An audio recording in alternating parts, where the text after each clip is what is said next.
Hi, good morning. Another day, another surgery. Well, today I'm here in Clark, Pampanga at Our Lady of Mount Carmel Medical Center, Clark. No, I'm here for a collaborative surgery uli with Dr. Erwin Brian Tan. No? So our case for today is liposuction with fat transfer to the face. Then later on, yung fats will be used for regenerative medicine. Sila Dr. Erwin Brian Tan will be doing the stem cell procedure. No? Sila po yung mag-stem cell. Then I'll be doing the liposuction and the fat transfer. No? Collaborative po ito. Magtutulungan po kaming dalawa.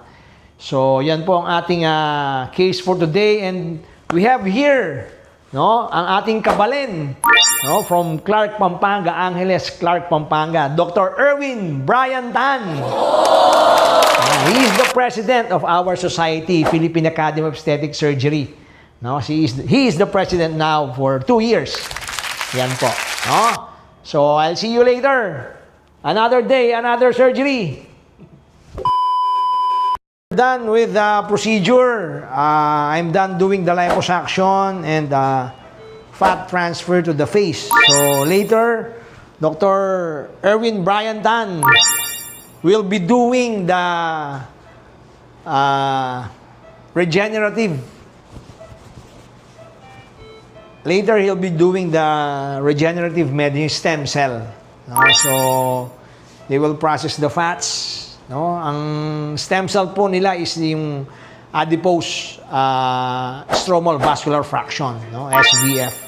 Galing po sa fats. So, ayun na po si Jean Tan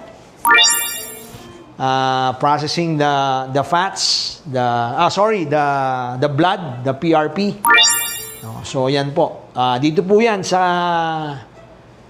Mount Carmel Medical Center here in Clark, Pampanga. Sila po yung mga surgeons dito. Dr. Erwin Brian Tan and Dr. Jean Tan. Woo! See you!